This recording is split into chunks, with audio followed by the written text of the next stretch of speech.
Hey there everybody, in this video we are going to be talking about soul connections, past life connections, karmic connections, twin souls or twin flames as some people term them. I like to say Anam Cara, and I'll explain why later on in this video. And of course we'll also be talking about soul mating, and I will explain why I like to use that term as a verb and not so much in the soulmate noun, though that's totally acceptable if that works for you. Now, when it comes to talking about soul connections and things like that, it can get very confusing very fast.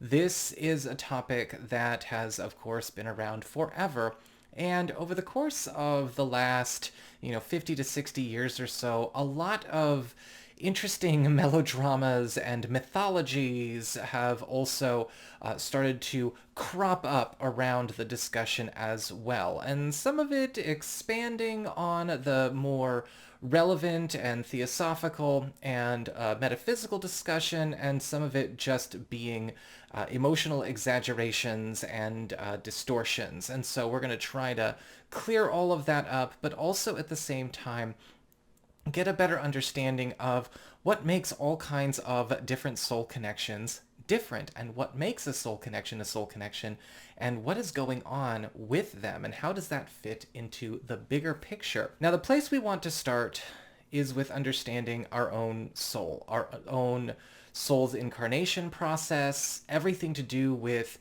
who we are, what we're connected to, not just here in the physical, in this body, in this incarnation, but also our higher self, our oversoul, our Godhead, all of our higher selves, as well as how that fits into, again, the greater network of the divine that we are all already a part of. A while back, I did make a video called The Process of You, and I recommend you check that video out if you start to watch this video and maybe you get a little bit lost, or there's some things you want a bit more detail on as it relates to your own story and your own spiritual path. Because in that video, I talk in greater detail about how we come about, deciding to be incarnated, or what is going on with our higher selves, our oversoul, when it comes to our own incarnation process, what is going on with our path and our journey there as it relates to karma and not karma. And that way, that'll help get you up to speed and also clarify a lot of those things that can get somewhat muddied as well. But for the purpose of this video, we're going to do a little bit of a recap of that for those of you who've already seen it. For those of you who have not, I will leave a link in the down bar below, or you can find that on the main channel page under the Vault playlist, because it's an older video. And we're gonna get you up to speed right now, just to kind of let you know the basics of it all before we dive in. In order to understand what is going on with soul connections and soul unions, it's important to remember that there's always more going on than we think is going on. And so let's dive right in. I've got my happy little whiteboard here. For those of you who remember, whenever I pull out the whiteboard, things are about to get real serious. It's time to go into the wizard professor mode. So let's talk first about a bit of a review of the incarnation process, how the decision to be born or to have a life experience or a soul experience gets underway, and what is going on with that. So when it comes to just existence in general, right, the point of it all is the evolution and function of the universe being perfected. That is what is going on when we talk about the universe or source, the divine, ultimate creator, whatever you want to call it, the all. That is what this is all about. And when we talk about the creation of life for experience and function in the universe and the function of the universe, a lot of very interesting things happen when it comes to bringing out expressions of consciousness and souls to go and live and embody those functions and those evolutions. When we are looking at the discussion of the soul, the higher self, one's higher levels, and all of that, we are looking at basically systems in a body and bodies themselves. When we are incarnating, right, when we are born, right, in these bodies, we of course are the bottom of that whole process of creation, right? We are the lowest level. And then we have a higher self, we have many higher selves, which is right why I put H plus up here.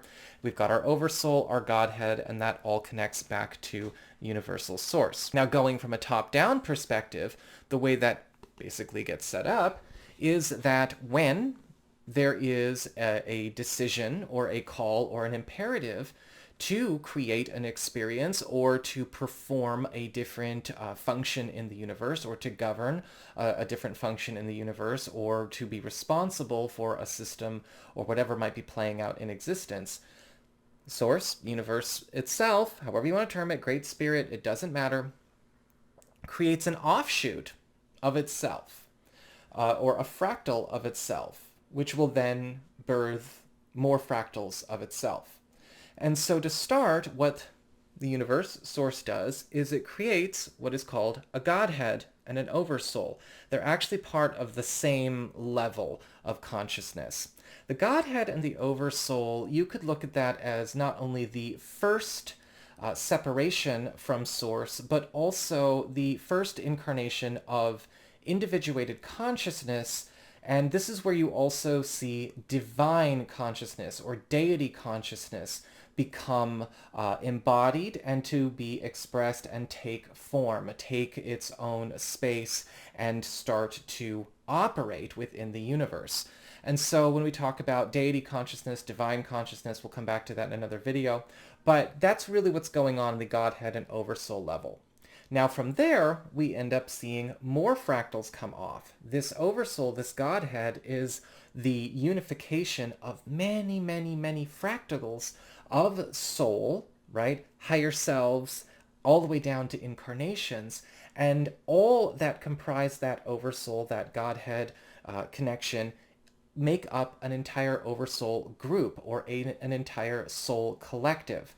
Now, there are many soul collectives that are, incarnate on the planet right now, right? There are all kinds of different Oversoul communities and Oversoul groups, and these are all natural connections. These are all connections that have no karma. They're all a part of the same Godhead and the same Oversoul. And so when we talk about Oversoul connections, that is what we are talking about here. If you look at the eye, right? Incarnate, incarnate, incarnate, incarnate. These are all representative of individuals that are all connected back to the same Oversoul, the same Godhead, which is, again, connected to Source. And all of these higher selves and all of the multiples of higher selves also all connect back to the same Oversoul and Godhead. So that is just the first framework, or the first example of a very basic and very natural soul connection, right? There is no karma here. This is not anything that has been built or agreed upon in the way we look at things like karmic agreements and contracts and things like that. This is also the framework from which twin soul or twin flame or Anam Cara unions also come forward. So when we talk about Anam Cara, the reason I like that term so much, it's actually a Celtic term, it means soul companion, right? And it leaves it nice and ambiguous. When we talk about twin souls or twin flames, it can be really easy to sort of project a role or a function or a designation for that connection, right? A lot of people look at twin flames and they think, okay, this is a romantic relationship or a marital relationship. Or they say twin souls and they go, okay, this must be a sibling relationship. And the truth is, it could be, they both could be, but Anam Cara doesn't actually command that there be a role or imply any kind of role like that. Anam Cara is actually used to go, look, what is here is profound, it is spiritual, it is above the concerns of the mundane, including things like designations when it comes to the classification of the union. This is something where it can't be said or stated with what we have in completion or in total what it is. And I think that that to me is as the most appealing thing about the term Anam Cara. Now, the way those kinds of unions are discovered, or the way they come about, is actually unique. Twin flame, twin soul, Anam Cara connections, right? It's a step up from the soul connection of the soul union that is already a part of the Godhead Oversoul connection experience. So it is a natural evolution of a soul connection that is already there. Now, Godheads and Oversoul, populations comprise, hundreds of thousands of people, right? We're not talking about a small group. An Oversoul is quite immense, right? We're looking at a good-sized town amount of people. And so when we are looking at, okay, so this is a very unique evolution that is occurring with souls that are a part of this, again, over 100,000 people that are, experiencing this evolution of this bond or of this connection.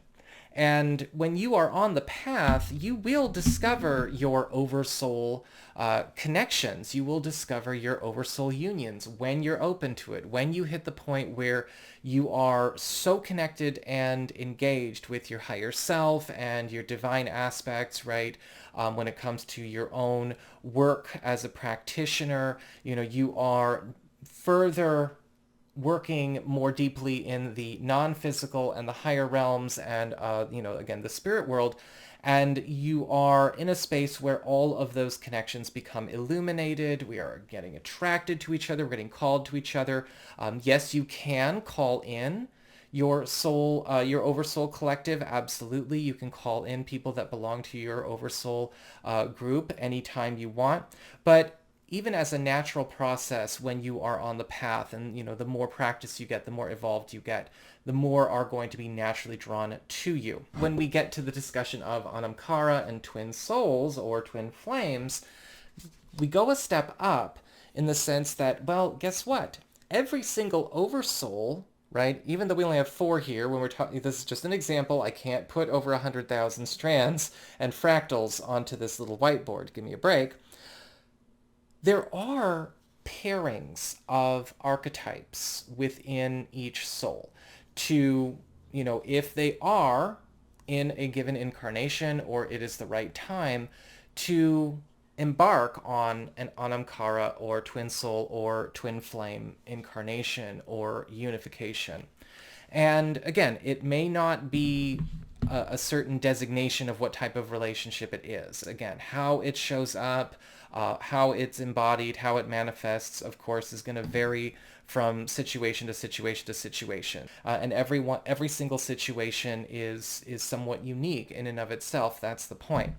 But getting back on topic, when we look at the discussion of, say, all right, these fractals, these different fractals and strands, every single oversoul has its sort of unique cast of soul characters that are all in there. Over 100,000 people, yeah, of course, we're all going to be unique, but there are going to be different archetypes that are within each group that are going to be very clear and distinguishable. So in my Oversoul Collective, for instance, there's a cast of Nicos.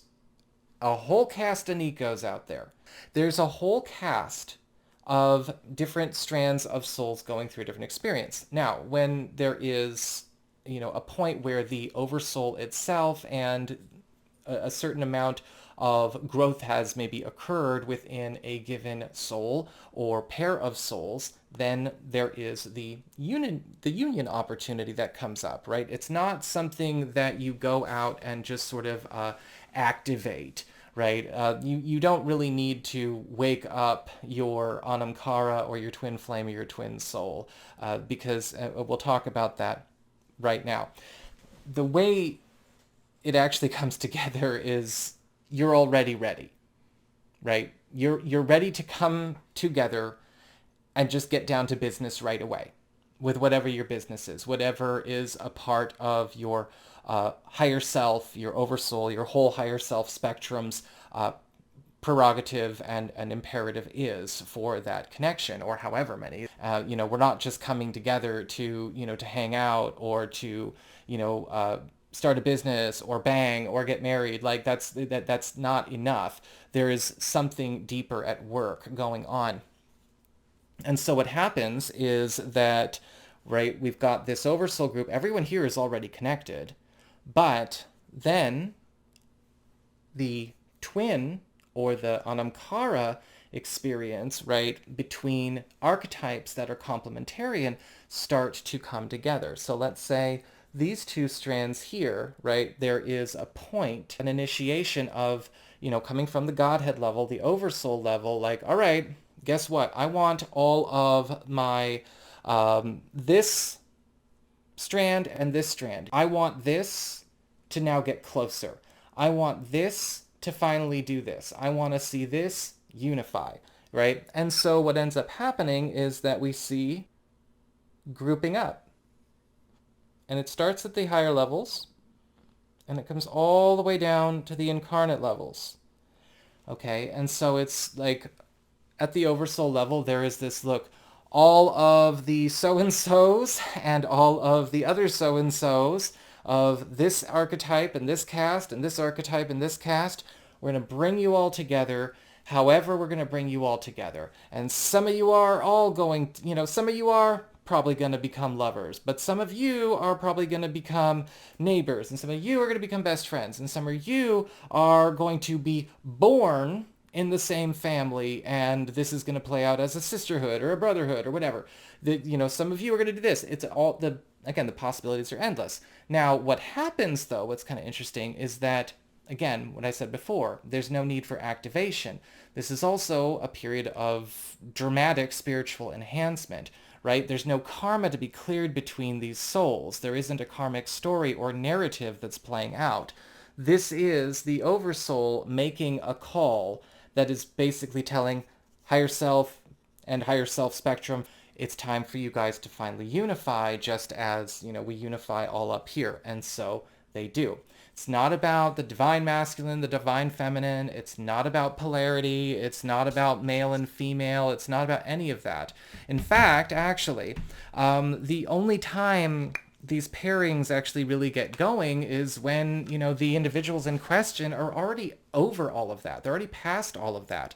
Bringing in a unification, right, like this, where you are already similar, right? You're already on the same level, twin, hence the term, means there isn't a disparity in terms of consciousness. You would be at comparable levels of consciousness, awareness, ability. You would be able to hold the conversation with each other. Of course, yes, you're going to have to get to know each other. You've developed in this incarnation, somewhat differently. So there's going to be some time to break the ice, but you're already in the same spot. You're already there together. That's the most important thing when it comes to understanding the Anam Cara twin soul experience. It's like there is no effort in understanding the connection. But the same thing also can happen when it comes to oversoul connections in general, right? The flow is easy. The conversation is easy. You get clarity from each other. You don't go through periods of muddiness or illusions or anything like that because you're already connected on the same, throughout the same system of spirit, right? You're all a part of the same body. It's just that, different systems in our body have different relationships with each other. Different systems are closer to each other than others. There's an interlink. And so whenever we have these systems within our own soul body, our bigger soul body come on, all of the different parts of ourselves and our higher selves start working together to bring it all together to make it work all the better. And that is also a big part of the Oversoul and Godhead experience, right? Every time each individual levels up or advances their consciousness, they are also leveling up and raising the consciousness of the rest of the Oversoul, all other 100,000+ people. We'll come back and talk about this in a more in-depth video on its own, but this was just intended to be an intro. So let's get on to talking about soulmating and karmic connections and karmic contracts and karmic relationships. Karmic connections or soul mating are actually connections that are not a part of the inner works of the Oversoul itself, but actually connections that are formed either through agreement or through karma or through causality with souls that are of other Oversoul collectives. So this karmic connection could be something that it does open up hits about all kinds of psychic revelations and spiritual profundities that may be informing their connection, also energy getting passed back and forth, lessons, debts, enhancements, sometimes challenges, but also at the same time a very strong exchange and narrative even starting to play out. Now, this is likely for a couple of reasons. One, again, it could be something very simple like a past life karma or a past life connection or a past life agreement. So it could be that in a past life, so before this existence, there was some kind of agreement made or some kind of karma created, which then precipitated the causality result of a karmic relationship in this existence. It could also be that there is an interplay going on at the Oversoul level between one Oversoul and another Oversoul. Now, this could be positive, or this could be an antagonistic interplay going on from Oversoul to Oversoul.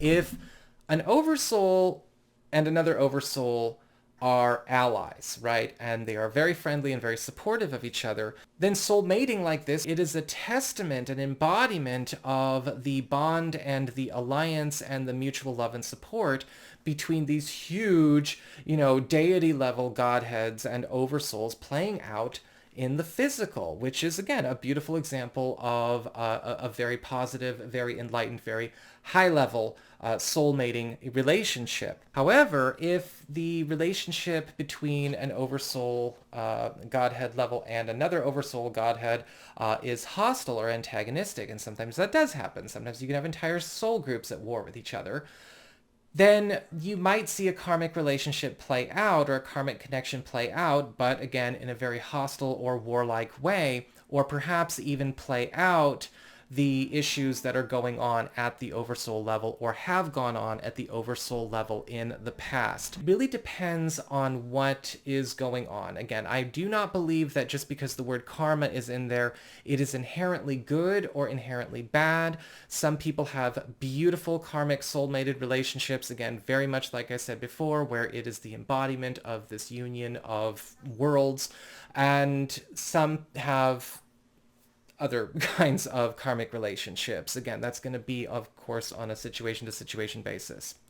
Now, another way that karmic connections or karmic unions may come about, and again, this could be for positive or it could be for negative. It could go either way with karma, it could go either way with soul mating.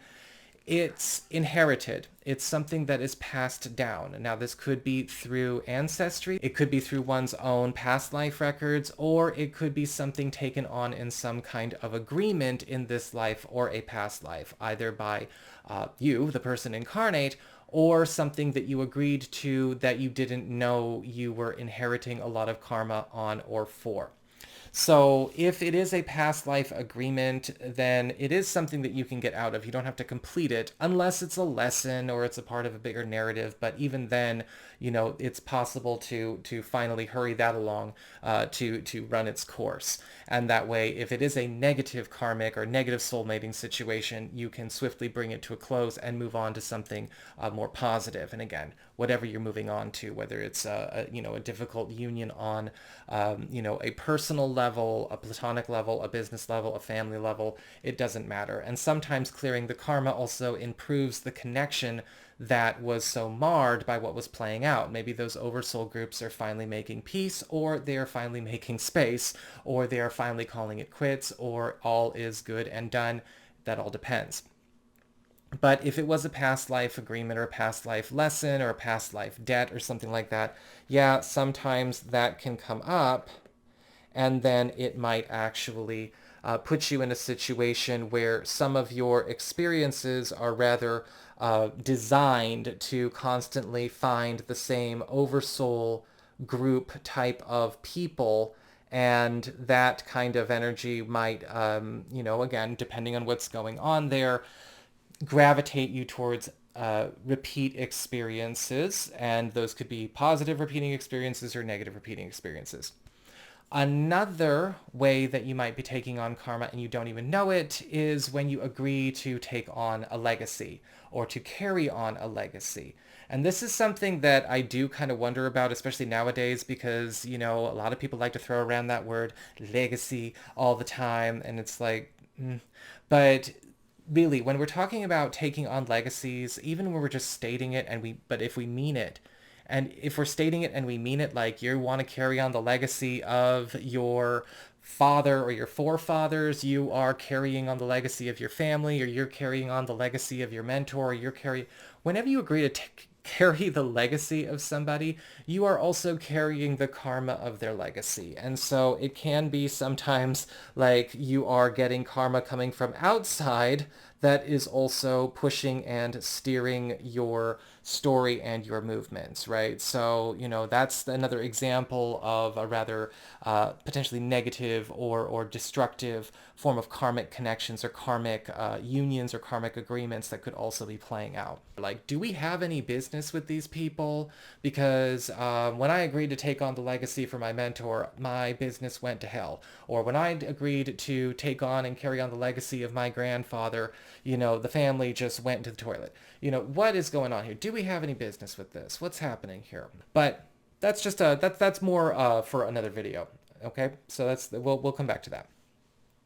But again, karmic relationships, soulmating relationships, or soulmated relationships, they are their own thing again, and some can be very, very good, and some can be very, very challenging, and some can be very, very destructive and toxic. It really all depends on what's going on. And again, we'll talk about that all in another video. So I think I'm going to wrap it up here. I just realized I've gone about 30 minutes, and I know this is a lot to talk about and a lot to kind of throw at you. And so I'm going to close it up here.